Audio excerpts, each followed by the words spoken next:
আসসালামু আলাইকুম, welcome to my channel. আজকে আমরা প্রাচীন বাংলা জনপদ নিয়ে কতগুলো এমসিকিউ সলভ করব।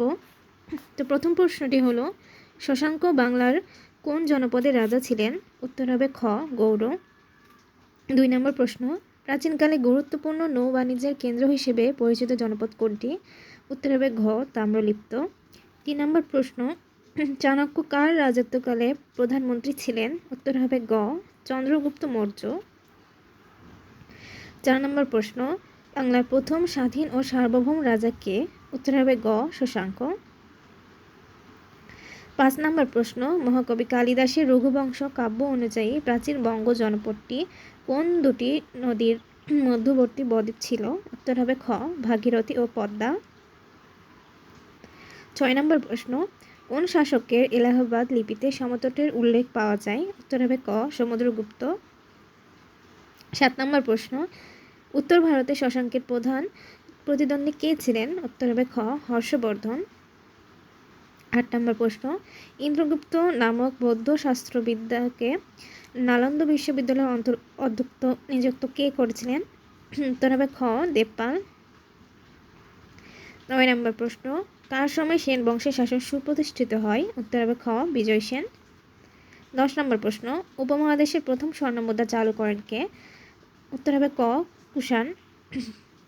11 নম্বর প্রশ্ন, কৈবর্ত বিদ্রোহের সময় পাল বংশের রাজা কে ছিলেন? উত্তর হবে খ, দ্বিতীয় মহিপাল। 12 নম্বর প্রশ্ন, বাংলার আদি ভাষাভাষী জনগোষ্ঠীর মধ্যে কাদের সংখ্যা বেশি ছিল? উত্তর হবে খ, অস্ট্রিক। 13 নম্বর প্রশ্ন, কোন কোন অঞ্চল নিয়ে বঙ্গ জনপদ বিস্তৃত ছিল? উত্তর হবে খ, ঢাকা, ফরিদপুর, বরিশাল। 14 নম্বর প্রশ্ন, ইবনে বতুতা বাংলায় প্রথম কোন শহরে প্রবেশ করেছিলেন? উত্তর হবে গ, চট্টগ্রাম। 15 নম্বর প্রশ্ন, চন্দ্রগুপ্ত মৌর্যের রাজধানী কোথায় ছিল? উত্তর হবে খ, পাটালিপুত্র। 14 নম্বর প্রশ্ন, নালন্দায় বিশাল বৌদ্ধ মন্দির নির্মাণ করেছিলেন কোন রাজা? উত্তর হবে ঘ, দেবপাল।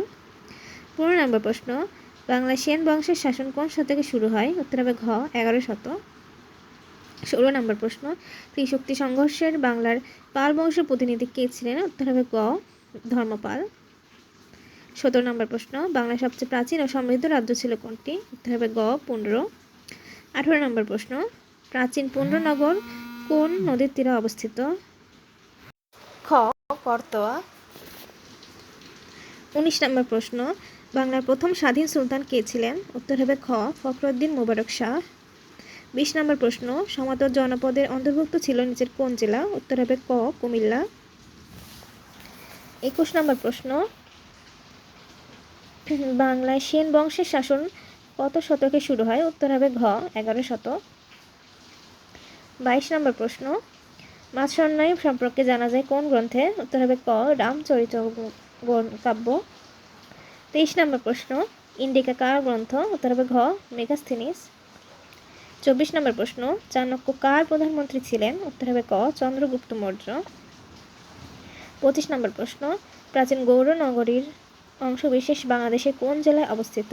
উত্তর হবে ক, চাঁপাইনবাবগঞ্জ। 26 নম্বর প্রশ্ন, প্রাচীন বাংলা কোন জনপদে বাংলাদেশের পূর্বাংশে অবস্থিত? উত্তর হবে গ, হরিকেল। 27 নম্বর প্রশ্ন, প্রাচীন বাংলার মৌর্য শাসনের প্রতিষ্ঠাতা কে? উত্তর হবে ক, চন্দ্রগুপ্ত মৌর্য। 28 নম্বর প্রশ্ন, খড়গ রাজবংশের পতনের পর দক্ষিণ পূর্ব বাংলায় কোন রাজবংশের উত্থান ঘটে? উত্তর হবে ক, দেব রাজবংশ। 29 নম্বর প্রশ্ন, কৌলিনী প্রথা বাংলায় কে প্রবর্তন করেন? উত্তর হবে ক, রাজা বল্লাল সেন। 30 নম্বর প্রশ্ন, ওয়ারী বটেশ্বর গ্রামে কোন সময় প্রাচীন নগর সভ্যতা গড়ে উঠেছিল? উত্তর হবে গ, প্রায় আড়াই হাজার বছর আগে। 31 নম্বর প্রশ্ন, ঐতিহাসিকদের মতে গঙ্গারী ডাই কোন জনপদের সমতুল্য? উত্তর হবে ঘ, বঙ্গ। 32 নম্বর প্রশ্ন, প্রাচীন বাংলার বিখ্যাত নৌবাণিজ্য কেন্দ্র হিসেবে কোন জনপদটি পরিচিত ছিল? উত্তর হবে গ, তাম্রলিপ্ত। 33 নম্বর প্রশ্ন, আবুল ফজল রচিত আইনে আকবরী গ্রন্থে বঙ্গদেশের উত্তরকালীন নাম কি ছিল? উত্তর হবে গ, বঙ্গাল। 34 নম্বর প্রশ্ন, বাঙালি জাতির নৃতাত্ত্বিক গঠনে কোন নৃগোষ্ঠীর প্রভাব সবচেয়ে বেশি? উত্তর হবে খ, অস্ট্রিক। 35 নম্বর প্রশ্ন, রাঢ় অঞ্চলটি কোন নদীর দক্ষিণ ও পশ্চিম অংশে অবস্থিত? উত্তর হবে খ, গঙ্গা। 36 নম্বর প্রশ্ন, সপ্তম শতকে সমতট অঞ্চলে কোন চীনা পরিব্রাজক ভ্রমণ করেছিলেন? উত্তর হবে খ হিউয়েন সাং। 37 নম্বর প্রশ্ন, কোন গ্রন্থ থেকে জানা যায় যে বঙ্গের উত্তরকালীন নাম বঙ্গাল? উত্তর হবে গ আইনি আকবরী। 38 নম্বর প্রশ্ন, পুণ্ডরনগর কোন নদীর তীরে অবস্থিত? উত্তর হবে খ করতোয়া। তো এই ছিল আমার আজকের ভিডিও। এই টপিকের ওপর পার্ট 2 আসবে ইনশাআল্লাহ নেক্সট দিনে। তো ভিডিওগুলো সবার আগে পেতে অবশ্যই আমার চ্যানেলটিকে সাবস্ক্রাইব করে রাখবেন। আল্লাহ হাফেজ।